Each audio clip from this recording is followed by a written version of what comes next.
Okay, welcome everybody to the adult education space that we have here in a Temple Bethel Riverside. It's a special week. Really, it's a very special week because the wildfires in our region, in our state, and we are uh, really very affected with all that happens. And I would like to start with a short prayer that was written a couple of days ago by this circumstance, a prayer written by Rabbi Nicole Guzik, and it says, Ribono shel olam, Master of the universe, protect those that are impacted by the devastating Southern California fires. Guide them towards shelter and safety. As family, friends, neighbors, and fellows from Los Angeles experience physical and emotional loss, may we turn towards each other with open homes and open hearts. God spread a blanket of security over the firefighters and first responders that serve our community. Grant them strength and courage, and may each one come home safely to those they love. Let us be reminded of how to help one another. Holy One of blessing, give us increased compassion and abundance of kindness, that we may extend our hands and hearts to those in need.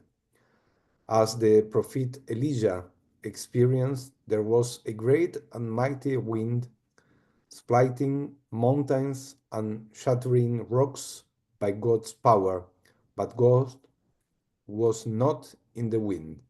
After the wind, an earthquake, but God was not in the earthquake. After the earthquake, fire, but God was not in the fire. And after the fire, a small still voice. God's small still voice runs through each one of us. May God's voice compel us to reach out to each other and find pathways that lead to hope and ultimately peace for all in need. And let us say together, Amen. Amen. You are very welcome to our space. And today I would like to share with you um, about one issue.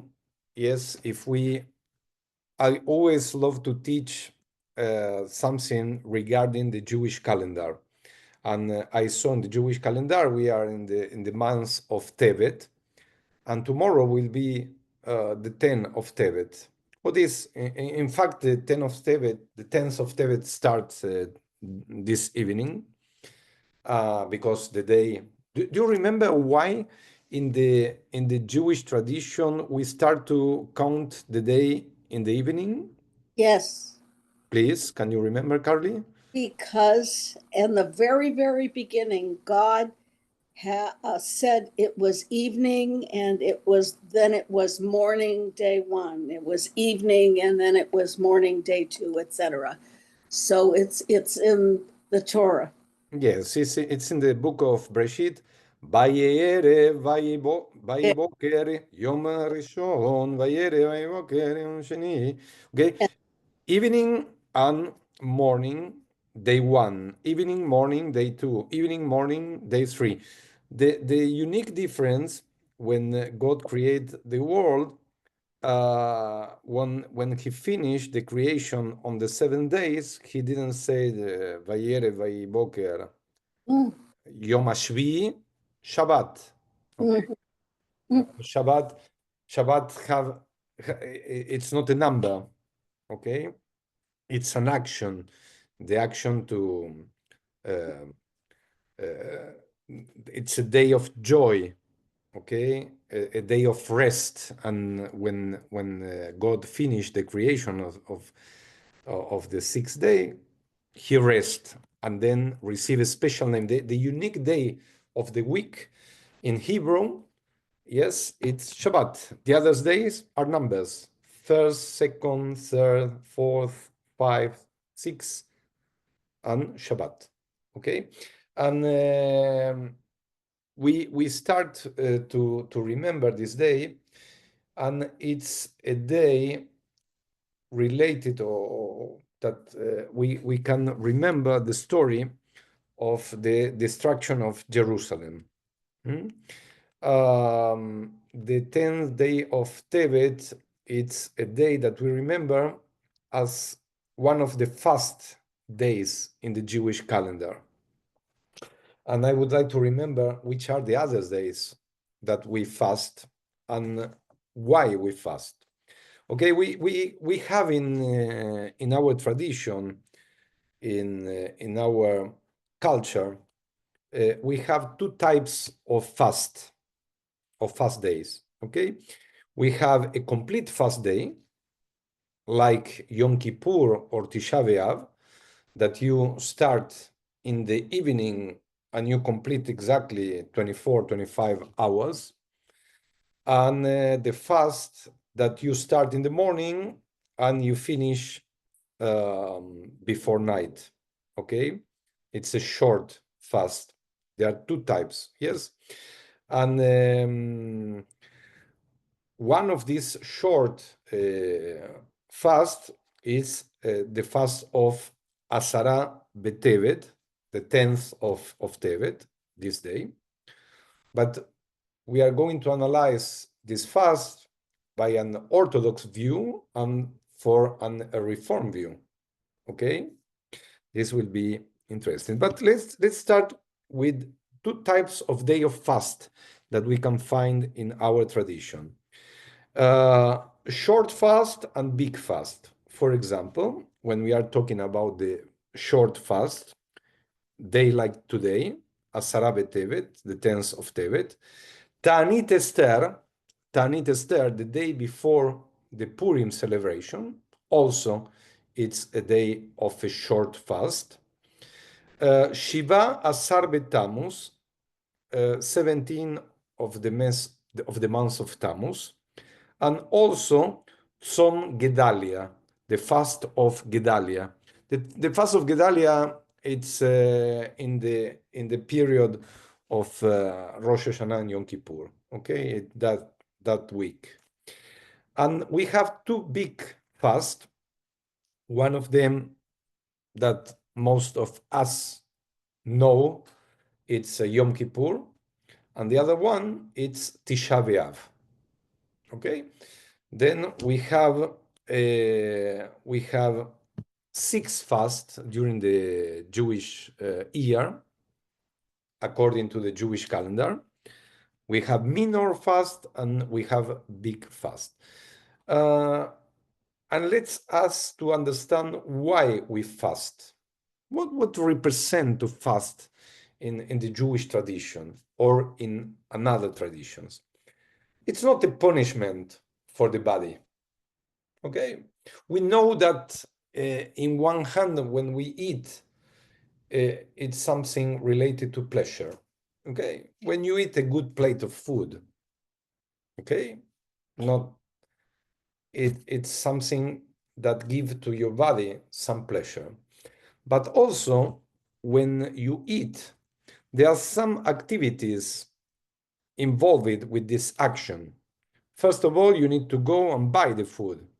Sometimes you need to prepare the food, you need to cook the food.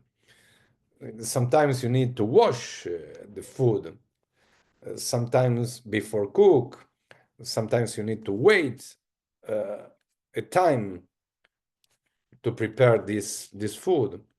And this take your time, this take your concentration, and this is involved with your body. When you eat, it's an action that you are giving something to your body. Okay, when you are praying, you are 100% concentrated in your soul. You are not concentrated in material. Food, it's something material, and prayer, it's something regarding to your soul. Then when you dedicate a day to fast, you dedicate a day for your spirituality, you dedicate your day for prayers. Try to, one of the most clear examples is it's Yom Kippur. Most of us keep the fast of Kippur, and we know because we have the experience. Yes, and you prepare your body before because, of course, you need to prepare food and you eat before the fast. Uh, you prepare your body and your mind and your soul for the prayers, and you don't have to see the time or the watch when it's lunchtime, when it's, I don't know, coffee time, when it's dinner time. Your focus, it's in spirituality. It's not in food, it's not in material, it's not to be sitting around a table.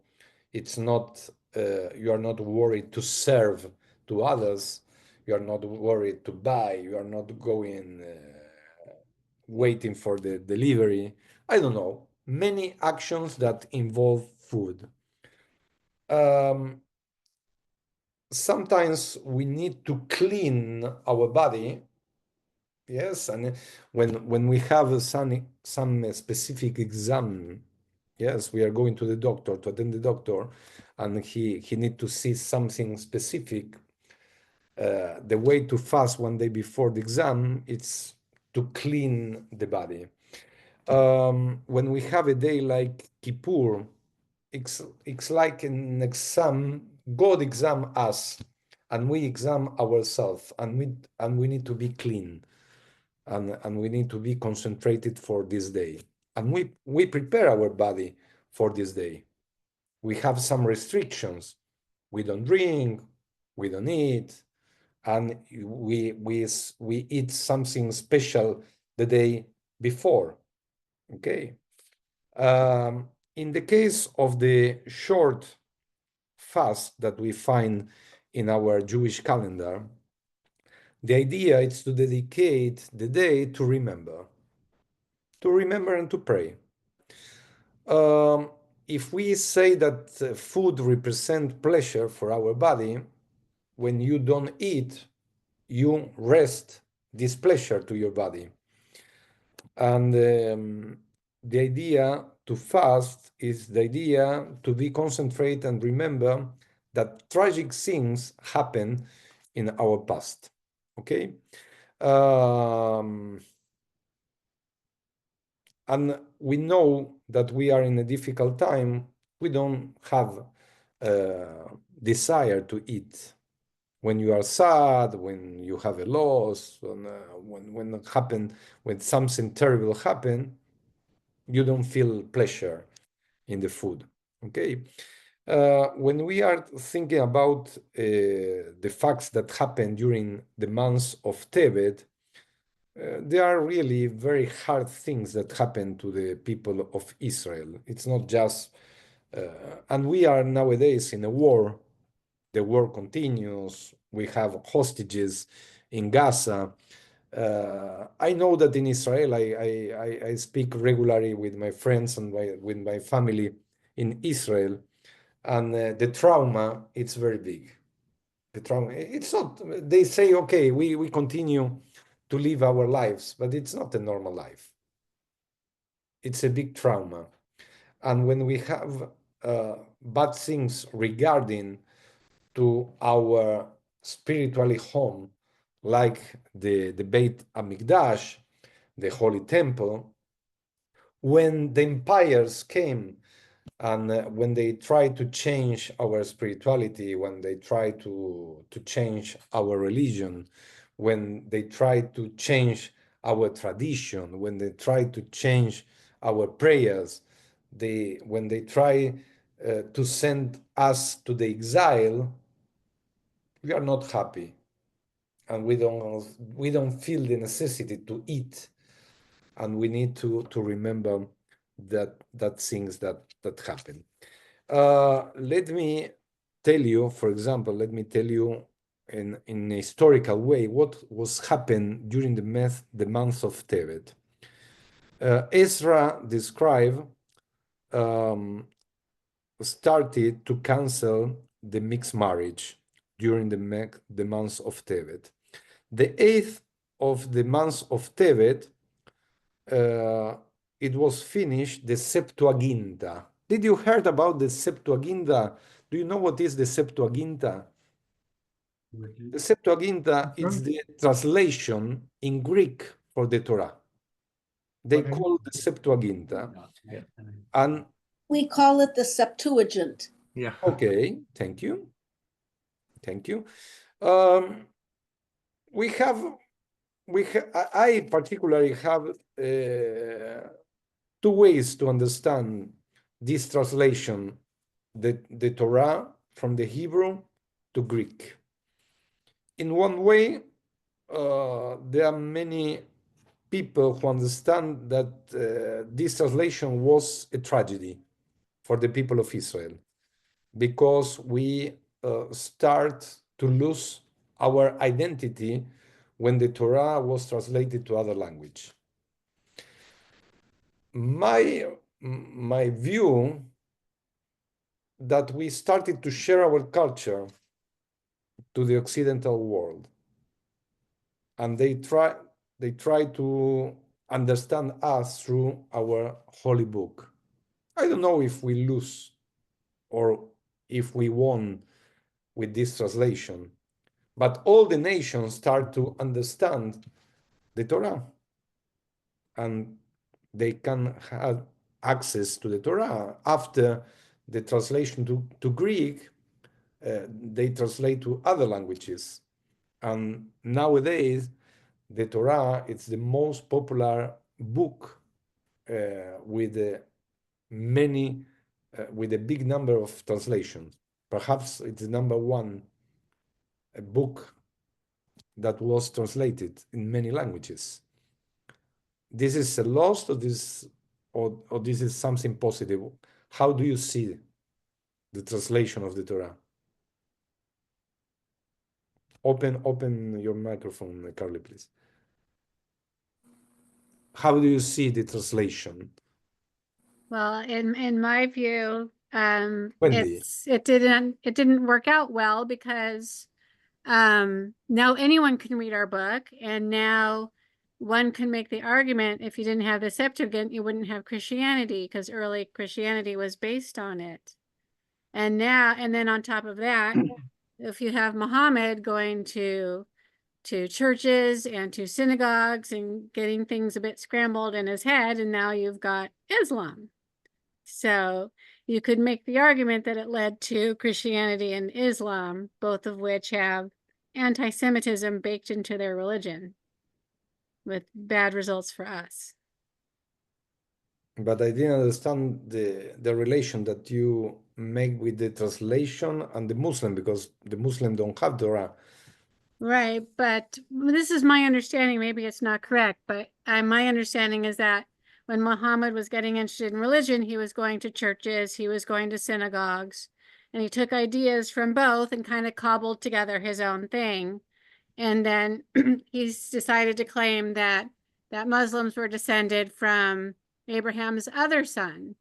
You know, we have Ishmael and Isaac. And then, of course, since those stories came a lot later, you know, Jews are giving Muhammad the side eye. What do you mean? We made up those stories. Why are you claiming descendants from Abraham just like us when we made up those stories ourselves? It's like saying someone in the modern days starting a religion and saying, oh, they're descended from Santa Claus. They invented that story. Okay. And so, so that's why I tie those together. Okay. Other opinions?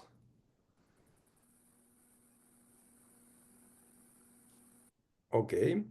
Let's continue. Other facts that happen during the months of Tevet, tragic things. The 9th of Tevet in the year through the Jewish calendar, 5252 of the creation, the year 1492, there were persecutions against the Jewish in Spain, in the city of Granada. And also in the 14th of Tevet, in the 1492, the Jewish of the city of Toledo, also in Spain, were killed by the Inquisition. 950 Jews were killed by the Inquisition. The 20 of the month of Tevet, 1204, died the philosopher and doctor Rambam, Maimonides. And the 24th of the month of Tevet also died the founder of the Hasidic movement Lubavitch, Rabbi Shneor Zalman. Okay, this is the historical facts that happened during the months of Tevet. Yes, big rabbis who died and persecutions that we suffer during the story, and the translation of the Torah from Hebrew to Greek. Okay, this is just to give you an historical review of what was happened in the months of Tevet. The unique good thing that we celebrate in Tevet are the last days of Hanukkah. Out of this, we just remember, because Hanukkah starts the 25th of the month of Kislev at end in the month of Tevet. But when we are talking about history, and we review the history, they are not good things that happen to the people of Israel. But regarding the 10th of the month of Tevet, exactly this day that we are here, we remember that Nabucodonosor, the king of Babylon, start with his army to be around the city of Jerusalem. This happened during the 10th of Tevet. And then when he entered to the city was the Shiva Asar Betamuz, 17 of the month of Tammuz, and he concluded the destruction of the temple of Jerusalem on Tisha B'Av, the 9th of the month of Av. What these three dates have in common? 10 of Tevet, 17 of Tammuz, and 9 of Av. All of them are dates regarding to Jerusalem, the walls of Jerusalem. First they were the Babylon army were around the city. Second, then enter through the walls of Jerusalem, and in the end, then destroy the temple. All these dates are sad days in the Jewish calendar because we lost part of our identity. The enemy tried to destroy us. And the three dates regarding to Jerusalem are also date of fast. Okay? Look how Jerusalem is so important for us, people of Israel. Till these days, Jerusalem, yes, it's one of the most complicated points in the geopolitical in the Middle East. Yes, we still fight for Jerusalem. We say that it's our capital. Many embassies move to Jerusalem. The American embassy moved during the last period when Donald Trump was the president of the States. For the first time, the U.S. embassy moved to Jerusalem, and Jerusalem still as a power city in the conflict between the Arabs and Jews. Till today, okay, we have an independent state, but they still discuss that Jerusalem is not our capital. It's the capital of the modern state of Israel from 1948. And we need to remember to everybody. Yes, it's an independent state of Israel. And Jerusalem, it's our capital. It's not Tel Aviv. Okay, it's Jerusalem. Why is Jerusalem? Jerusalem is in Jerusalem you find the residence of the prime minister. In Jerusalem you find the Knesset, the parliament. Okay, this is the place, the central place. And why do you consider that the enemies like to destroy or pretend to destroy the temple of Jerusalem? Why their goal was to destroy the temple of Jerusalem? Try to think not with your mind from 2025. Try to think with the mind of Nabucodonosor, the king of Babylon. Why the temple of Jerusalem was his target, and why the Roman Empire also many years later want to destroy the temple, the second temple of Jerusalem. Why the temple? What represents the temple? Well, if they destroyed the temple, they would destroy the center of Judaism. And at that time, it was the Jewish people were only there, or mostly only there. And that would destroy the Jewish feeling, and they could then conquer the people. And as what the Babylonians did is take most of them to Babylonia. Little did they know, the people in Babylonia, the Babylonians, that Judaism really could survive even without the temple. And I think that has a lot to do with how we have survived for 5,000 years. That we can take the Torah with us. We didn't have the Torah that we have now then. I'm talking about the Babylonian era. Also with the Romans, there was even an uprising and destroying the temple and killing many, unfortunately, so many Jews in Judea did not destroy Judaism, did not destroy the Torah and all the rest of the story, the Torah, the Bible, because we could take it with us. Yeah. So I think they thought they could do it, but they really couldn't. Let's see, we just celebrate Hanukkah and we just remember the story of the Maccabees. Okay? Yeah. And the Maccabees fight to recover the temple. And yes. The Maccabees, they were priests, they were not an army. They became an army of priests, but they were religious people involving to rescue the center of our spirituality. If we are in the mind of our enemies, when they try to destroy the temple, what they try to destroy is our religion.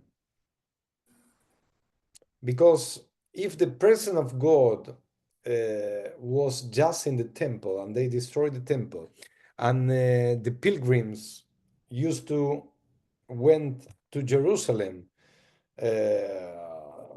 to sacrifice animals and to celebrate holidays, and we don't have any more this center, they thought, okay, they are going to embrace our tradition. Okay, they are going to embrace the tradition of the empire. And if we send them to the exile, in the exile, they will assimilate to our culture. And what we did in the exile, we create the synagogue. Okay, the synagogue It's it's like a piece of the Beit Hamikdash, of the Holy Temple in Babylon. We create different,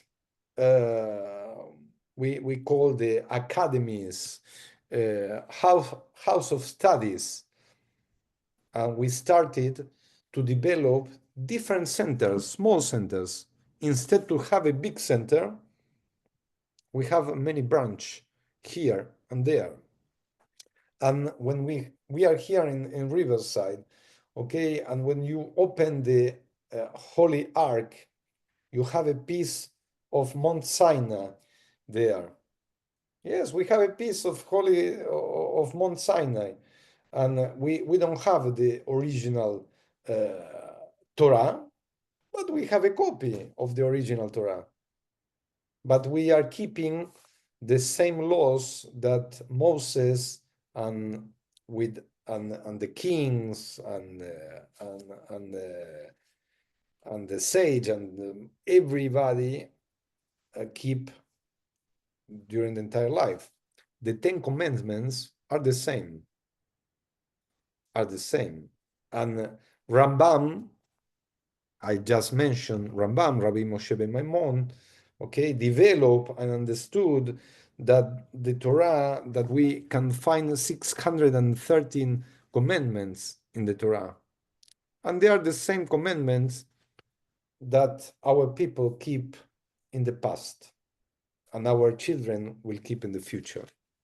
And they try to destroy this, okay, the continuation of our tradition, how we continue also in different places with our tradition. Now, one important question. Are we going to fast tonight and tomorrow as believer Jews? And there is an understanding that after the creation of the state of Israel, many of these minor fasts we need to cancel because we have a big celebration. Our big celebration, our big miracle, it's the modern state of Israel. We don't have a reason, many Reform Jews understand, then we don't have a reason to fast because we have the modern state of Israel. And the modern state of Israel, it's a way to show that we continue and we are alive and we keep our tradition and we keep our commandments. No one say that the 10th of Tevet, it's not an important day. We are not saying this, but we have another point of view about the fast, if we need or not to fast. Is it Tisha, for example, many Jews don't keep the fast of Tisha B'Av because they understand that we have, okay, we don't have anymore the Temple of Jerusalem, but we have the modern state of Israel. And this is part of the redemption. And we can understand the modern state of Israel as part of the redemption. Many people believe that when the Mashiach will come, okay, we are not going to keep the fast days. Okay, the fast day we are going to disappear. And also Tisha B'Av, okay, will be not a sad day because we are going to reconstruct the big temple of Jerusalem, the third temple of Jerusalem. And here we have a different point of view with the Reform Judaism. The Reform Judaism, it's our philosophy. We are not waiting for the Messiah. We are not waiting for the Mashiach. We believe that he's going to come. Okay, I don't disagree that he's going to come, but I believe in Tikkun Olam. I believe in repair the world. And if I go into repair the world, perhaps the Mashiach will come faster Or if my goal is to repair the world, there is not reason to come for the Mashiach or to wait for the Mashiach, because the world will be enough good, and the Mashiach supposed to come when the world is bad, when everybody suffer, when we have wars, and many people believe with the First World War or with the Second World War that it was the messianic time he's going to come, and he didn't come. Then the Reform movement and also the conservative movement, they are built their identity through Tikkun Olam. If you review the goals and the way to understand Judaism by the Reform and the conservative Jewish movement, you will see that it's very important to defend the flag of Tikkun Olam, to repair the world, and not to wait that the Mashiach will come. One action, it's an active action. The other, it's more passive. We are waiting that someone is coming. Okay, the Orthodox world said you need to keep mitzvot, and when more mitzvot you are practice and you are keeping, the Mashiach will come. Okay, it's a different point of view about these things. I'm thinking that I don't need to wait for the Mashiach. I need to act, and I need to repair my world. I need to do from this world a better world. I'm not going to wait for the next world, Olam Haba, okay, to go to the other world and to wait that the other world where I'm not anymore alive will be better than this world. I would like to do a paradise here, okay? And for this, we need to study. We need to study, we need to remember our tragedies. I don't say that we need to erase Asara Tevet. Of course, that we are going to remember, and we need to remember. And when we remember the tragedies, we can understand better what's going nowadays. That in the past, our people suffered tragedies, suffer persecution, but they continue to keep this tradition, this religion, and they still live in the land of Israel. Nothing different than in our days. Absolutely nothing different for our day. Why they fight against the people of Israel? Many countries don't recognize the state of Israel. And if they don't recognize the state of Israel, don't recognize our right to exist as a people. And many people, and this is what we are feeling in our skin nowadays.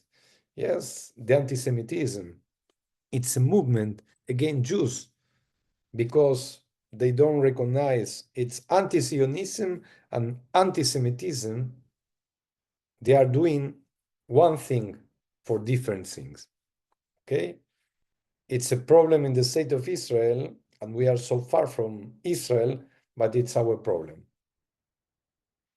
And when we have a problem here in the diaspora, it's also a problem from the state of Israel.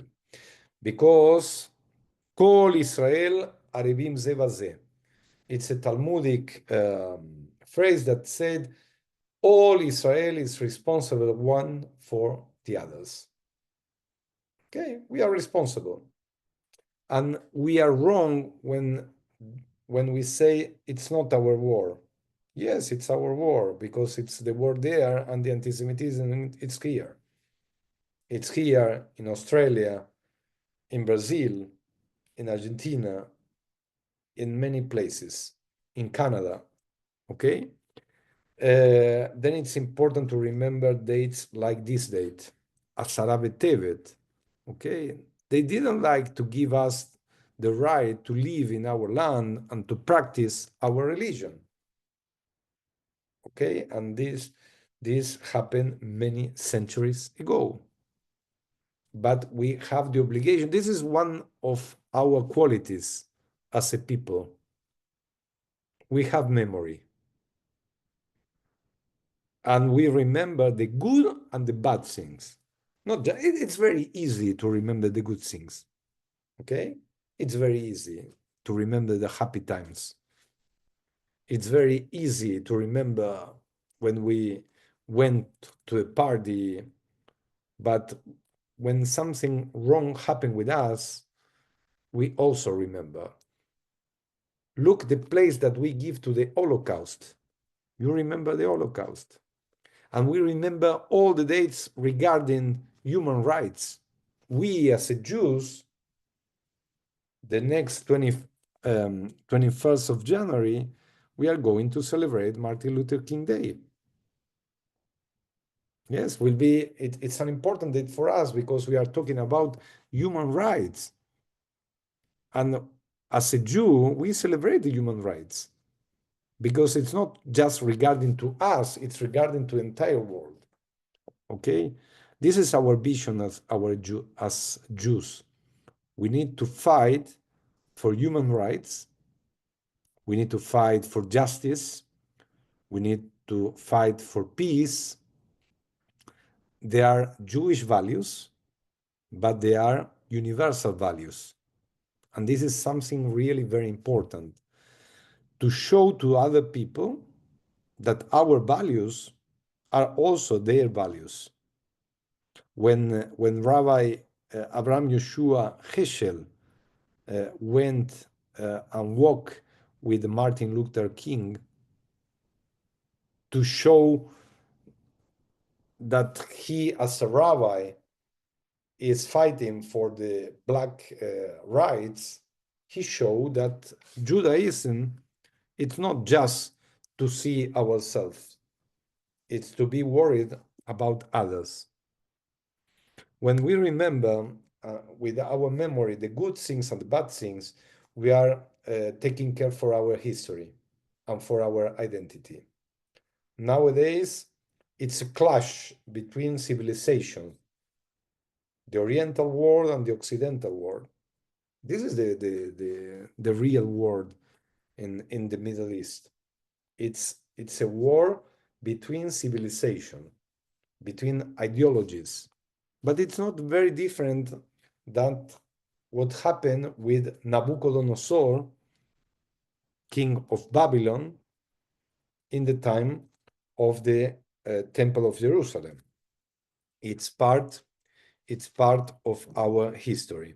In many of our books, we can read about the time of the exile in Babylon.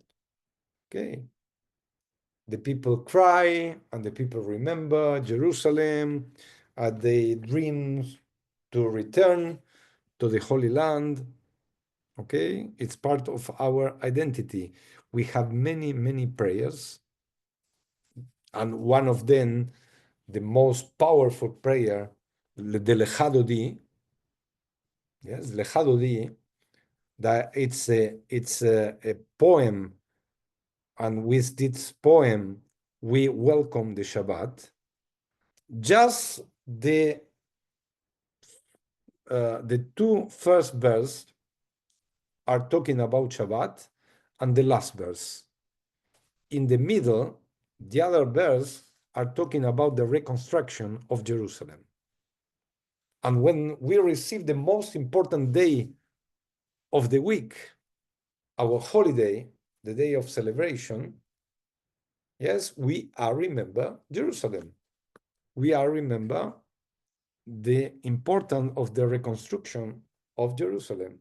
We are not praying and we are not talking for Shabbat.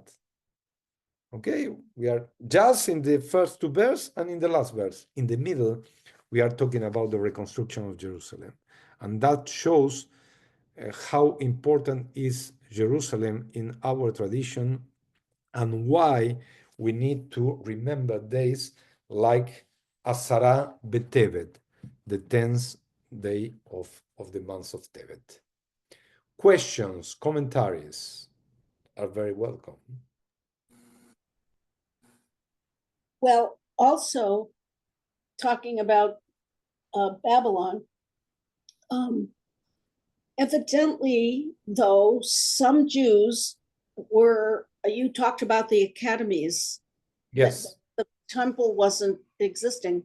Some Jews had stayed there and didn't go back to Jerusalem because we have a Babylonian Talmud that is really, really important. So there must have been some communication between Babylon and the reconstruction of Jerusalem, because a lot of very important Jewish thought and writings came from Babylon. And I've always wondered about that. The other thing, I thought about it. You asked a question after Wendy spoke. I think this is a completely different subject. Well, not completely. I think that the Septuagint going into Greek has put our Ten Commandments, our mitzvot, into the world. I don't think if that hadn't been done, people wouldn't now believe in the Ten Commandments. I realize it was done mostly through Christianity, but even so, most of the world does believe in what we would think as our mitzvot. So it spread Judaism and Jewish ideals to the rest of the world, which was killing children and doing all sorts of other things. So that's a discussion of the question that you asked. Not that I don't agree with Wendy, it's just another point of view. Thank you. Thank you very much, Carolee. Wendy, the floor is yours. I had to comment on a couple of things.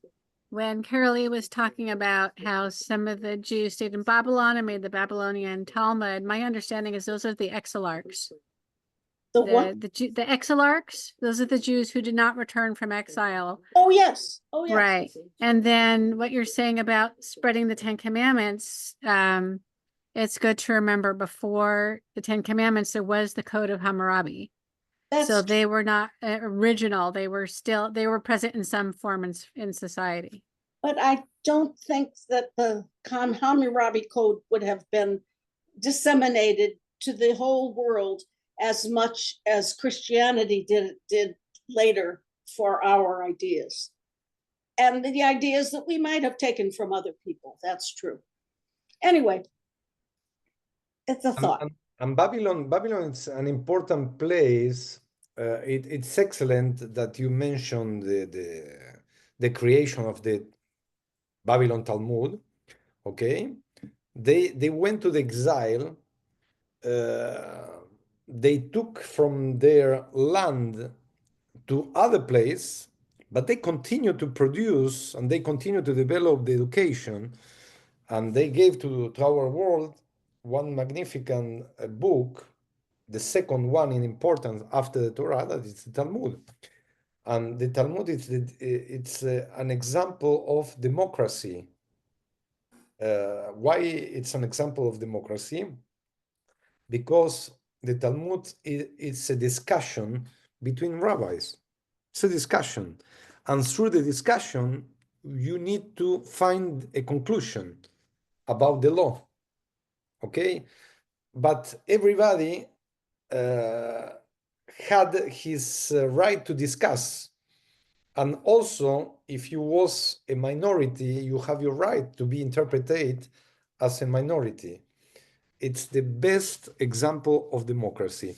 In Babylon, were created many of our prayers that we continue to pray nowadays. The mourners Kaddish, for example. The Kaddish, it's a prayer we pray in Aramaic. Yes, that it was the language that our community spoke in Babylon. The Ketubah, the marriage document, okay, was written in Aramaic. It's a legal document. In fact, it's a transaction, because I'm sorry to say this, dear ladies, the woman was like an object that was buying by the groom, okay? But it was a transaction, and the ketubah, it's a legal document written in Aramaic.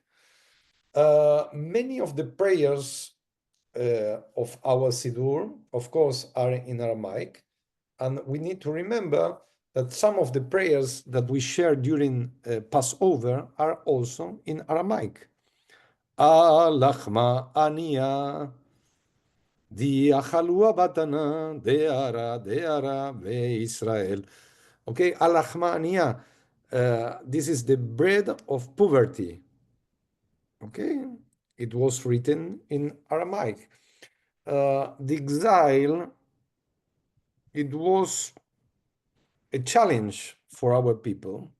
And this is something interesting to see, that there are many people but that perhaps they went of our land, but they don't produce anything. And we went out of our land and we produce. We produce culture, we produce literature, we produce discussion between rabbis, we produce law, okay? And this is something that continues nowadays. When you have a rabbi, when you have an academy, when you have a rabbinical seminary, we have rabbinical seminary in New York, in Cincinnati, in LA, we have rabbinical seminary in London, we have rabbinical seminary in Berlin, in Potsdam, we have rabbinical seminary in Jerusalem, okay? We spread around, you have rabbinical seminary in Buenos Aires, in Argentina, you have in France, in Paris, okay? I'm talking just about the reform movement. I'm not talking about other movement you have in Moscow, in Moscow, okay?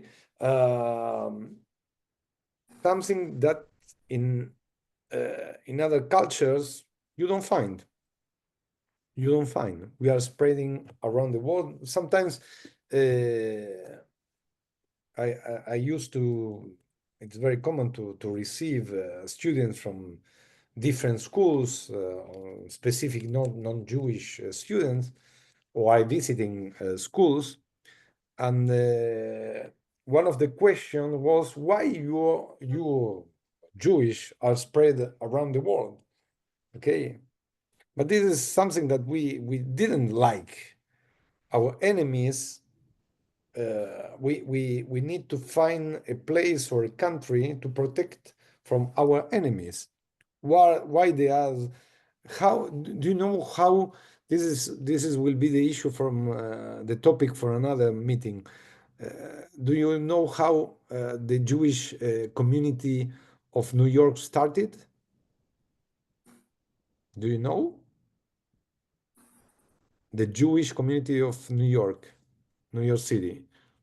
There were people that had landed from Spain and Panama, this or one of the Caribbean, and they were kicked out of there, and they boarded a vessel, and it landed in New York. Okay, but many of them, of the first Jews who arrived to New York to found the Jewish community, came from Brazil. Really? Well, maybe it was Brazil then.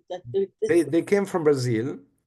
It was in Brazil the Holland or the Netherlands Empire, and the Netherlands Empire fight with the Portuguese Empire in that time. Mm.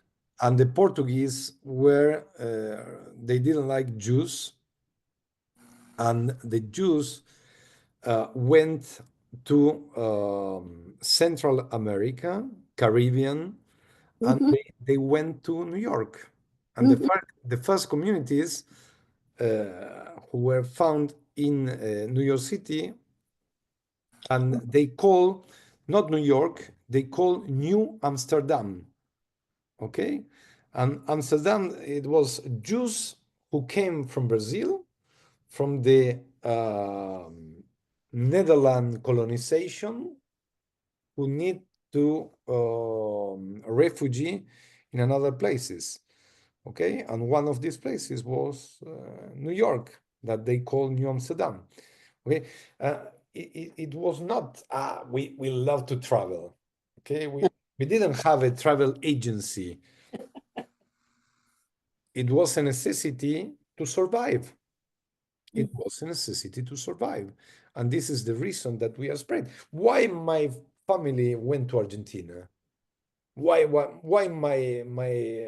my grandparents went to Argentina? Because it was in that time the unique place that gave them visa to enter. Just for this reason.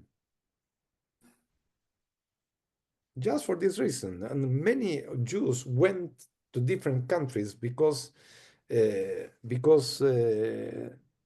was allowed to enter. Okay, and we need to understand, and it's very good to remember that after the exile, of course, many Jews returned to Jerusalem or to Israel, but many of them spread around the world. They stay in their own places, not countries, because we can't call countries, but they stayed in their own empires. And what was happened, for example, after the creation of the State of Israel in 1948, many of the Jews who live in the Arab countries need to leave these countries after many generations. Okay, they need to leave Egypt, and they need to leave Syria, and they need to leave Jordan, and they need to leave Iraq and Iran. And they went to other places. And what happened nowadays with the Jewish from France? They are suffering for anti-Semitism. They are going, many of them, they are going to Israel. Okay, they're making aliyah. Okay, anti-Semitism and economical problems are two important factors that people move to one country to the other, that Jews are going uh, from one place to the other. Okay, recession, economical problems, anti-Semitism. How many Jews from Venezuela leave Venezuela after Chavez Oh, became president? Okay, and after Maduro? It's really a small community, a Jewish community in Venezuela. Okay, it's just around the corner for us. It's not so far, but it's a reality. This is what happened nowadays in France after Charlie Hebdo and after many others anti-Semitic attacks. Many Jews are leaving France. Okay, and this is a movement that continue. And how many Israelis are living in Israel? How many Israeli citizens we have in our temple? Yes, many of them, especially with the young kids. When we have the TOTS meetings, half of the parents are Israeli citizens. What are they doing here in Riverside? Okay, they leave Israel by the problems that they have in Israel. Okay, but this is a reality. This is the transformation. We are in movement permanently, and one of the reasons are our enemies. It's when they try to destroy our people, we are trying to reconstruct our lives in other places, and this is a fact. Let me return and let me share with you some laws about the fast. Okay, first of all, we need to remember that if the fast came in the same day of Shabbat, Shabbat it's a happy day, you can fast in a happy day, then you move the fast after Shabbat. Yes, because also you can cook and you can prepare your meal during Shabbat because you are going to fast. And then this is one of the reasons that 10 of Tevet never eats on Shabbat. Okay, if 10 of Tevet it's on Shabbat, you move after Shabbat. Okay, this is one of the laws. The fast, yes, it's canceled, and you keep the fast one day before the real date. Okay, you never can cancel the celebration of Shabbat. Shabbat it's more important. The unique exception it's Yom Kippur. Okay, it's the unique exception in the Jewish law. Other things regarding the the fast of the 10th of Tevet. There appears some mention in the book of Yehezkel. The day like today, the 10th of Tevet, it's a day of fast, and never can be with Shabbat. This is one of the laws. Second, the fast is a public fast. Okay, it's not a private fast. You fast in every place. Okay, inside your home. If you are going out, continue the fast. It's not a private, it's a public, fast that never can coincide with Shabbat. We mentioned this. In all the public fast, the exception is Kippur and Tisha B'Av, you can eat the evening before the fast. Okay, we mentioned that it's a short fast. Okay, when it's a short fast, you start the fast during the morning. Okay, and then you can eat in the evening. It's not forbidden. When we keep the Tisha B'Av fast, we starting before the evening. Remember that when we are going to the synagogue, first we eat what we call in Hebrew seudata mafseket. It's the dinner that cut, and then you start to fast. Seudata mafseket. It's a big dinner. Okay, it's a big dinner. We have this fast that it's a minor fast. We also have the Tzom Gedalia, the third day of the month of Tishrei. I mentioned Shiva Asar Tammuz, 17 of Tammuz. Ta'anit Esther, do you know why we have a fast one day before Purim? Purim, it's a happy celebration. Why we fast before Purim? No one remember? When we read Megillat Esther, when we read the scroll of Esther, the order was that it was forbidden to be or to look for the king.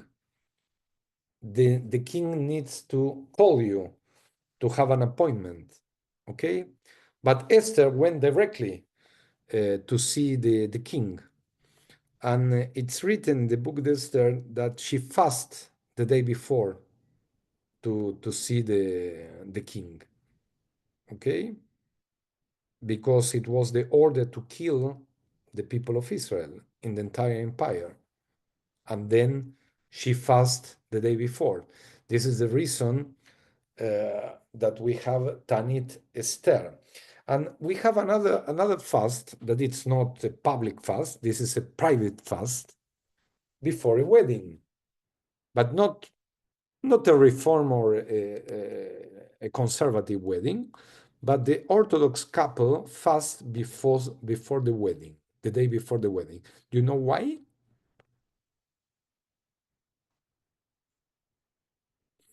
It was a way to enter to a new life as a couple clean. and they fast for forgiveness. Okay, they try to put in zero their behaviors, and this is the reason that they fast before the wedding. I saw many many grooms that after the kiddush they have some problems because they fast, and it's very common that it's very difficult for them to drink. You need to drink, and you have 2 cups, yes, during the celebration. But why they don't feel good? Because they are coming for the fast, and they break the fast in the ceremony, and they break the fast, the 24-hour fast, with wine.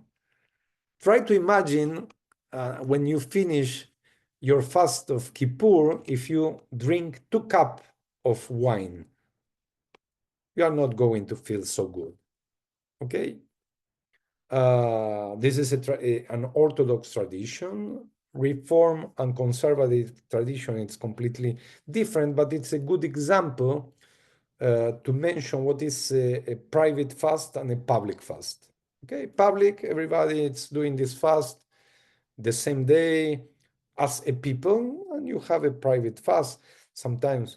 And when we are mourners, sometimes we don't like to eat, but it's an obligation for the family and from the friends to offer food during the Shiva to the family of to the mourner's family, because it's not good to fast if you are a mourner. It's different. Okay, you are pain, you are feeling pain, you don't have perhaps force to cook, and you don't have desire to eat, and you don't have motivation to eat, but some people need to provide food. Okay, you can't by your own organize a fast. Okay, let's continue. Other rules. If a person is sick, or if a person is pregnant, or if a person needs to take some medicine, don't need to keep the fast. Okay? The rule is clear. Ubacharta b'chaim, you need to choose for life, and life it's coming first. Second are the commandments. The first is to keep the life. This is the most important. Also, kids are not allowed to fast. And we start to educate and to incentivize our kids to keep the fast after their bar mitzvah age, when they can keep their fast. Okay, but in a reform view, you have your own right to decide if you are going to fast or not. If it's something that it's going against your body and you are not going to feel good, you don't need to fast. It's very clear. You don't need to keep a mitzvah if this mitzvah it's going against you. Mitzvah must be something positive to keep, not something bad. You are going to fast because it's written that you need to fast, but this is going bad for you. Don't make sense to keep this mitzvah. Okay, this is part of the rules. Who don't need to fast also don't need to eat in public. Okay, if we have a woman who is pregnant, or an old person, or a kid, and the other part of the community fast, okay, you don't need to provocate them, and you don't need to eat in front of them. You need to be respect for the people who are fasting. Okay, I have a very funny story in Jordan. I visited Jordan many years ago, and I went with another colleague. It was a journalist trip, the World Jewish Congress organized a trip to us to Jordan after the peace agreement with Jordan, and we went to visit the King of Jordan, King Hussein. We went to his palace. Okay, but during the day, we went to visit many mosques and we went to walk around the country. It was really very Amman. It's a very nice city, very developed city. I was really very surprised because Jordan it's a very poor country, but Amman it's a very I don't know nowadays, but I don't know 20 years ago that I went there, it was a very developed city. I'm thinking that continues to be developed, and we walk uh, around the city. We eat some, I don't know, some cookies, I don't know what. And everybody who was driving and saw us start to how you say klaxon, huh? How you say, Their horns, huh? toot the horns, toot their horns on their car. Yes, Okay. yes. And we say, hi, how nice people, how nice people. We didn't remember, no one told us that was the Ramadan months. And during the Ramadan months, it's forbidden to eat during the day. And we were walking and we were eating in a public place in the street.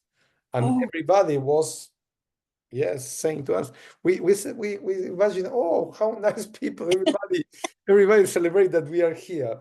But the problem was that we were eating in a public place when it was a month of fast. And Ramadan, it's an entire month of fast, but yes. they don't eat. Uh, we listen, okay, it's a fast month. How they can do? No, but they don't eat just during the light times. Okay, at night, our brothers and sisters, Muslims, brothers and sisters, they eat. Okay, don't we don't need to think that the entire month is a fast month. But this is a story, a funny story that I always remember when I'm talking about fast. And we can see that other people, other religions also have their own fast. Okay, fast it's important for all the religion, but it's a rule not to eat in public when others are fasting. Other rules about fast, okay, we remember the destruction of the Temple of Jerusalem, but if the Mashiach will come, it's probably that the fast will not continue. Okay, it's really probably that many rules, and one of these rules is the fast. We are not going to keep anymore any fast because it will be the messianic era, the messianic time. Okay, we talk about Shabbat, and we need to understand that it's an important way to remember, to be concentrate in the prayers, and also, yes, to share this common story with others.